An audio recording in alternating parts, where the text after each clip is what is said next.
Jika saudara membaca sejarah perjalanan bangsa Israel dalam perjalanannya dari Kanaan menuju ke tanah perjanjian, yang menyebabkan kemarahan Allah kepada bangsa ini sehingga banyak di antara mereka, kita mencatat bahwa generasi pertama habis semua dalam perjalanan ke tanah perjanjian. Hanya tersisa generasi pertama Kaleb dan Yosua dan generasi kedua yang dalam perjalanan ke tanah perjanjian.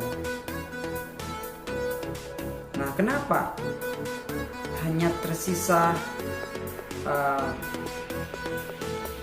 generasi kedua yang lebih banyak masuk menduduki tanah Kanaan?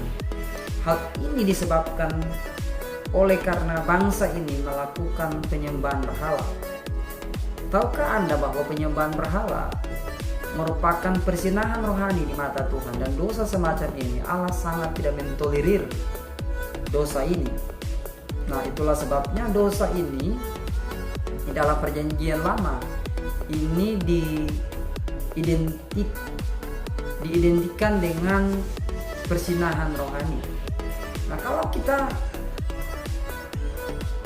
berselancar ke perjanjian baru, bagaimana peringatan yang sama disampaikan oleh Paulus kepada jemaat Tuhan di Korintus. Paulus memperingati jemaat Tuhan. Dia katakan begini, bahwa orang yang mengasihi Tuhan, ia dikenal oleh Allah dalam 1 Korintus 8 ayat yang ketiga.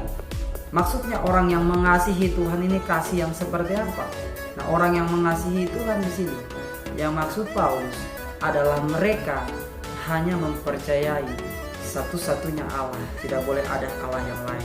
Kalau kita baca memperhatikan dalam 1 Korintus pasal 8 ayat yang ketiga, ayat yang keempat, di sana dikatakan tentang hal makan daging persembahan berhala. Kita tahu tidak ada berhala di dunia dan tidak ada Allah lain daripada Allah yang esa. Maksudnya penekanan di sini adalah ketika Paulus bicara tentang keesaan Allah, di sini bukan Allah dalam pengertian jumlah atau numerik, tetapi satu-satunya Allah ya, yang harus dipercaya, yang harus disembah, tidak boleh ada Allah yang lain.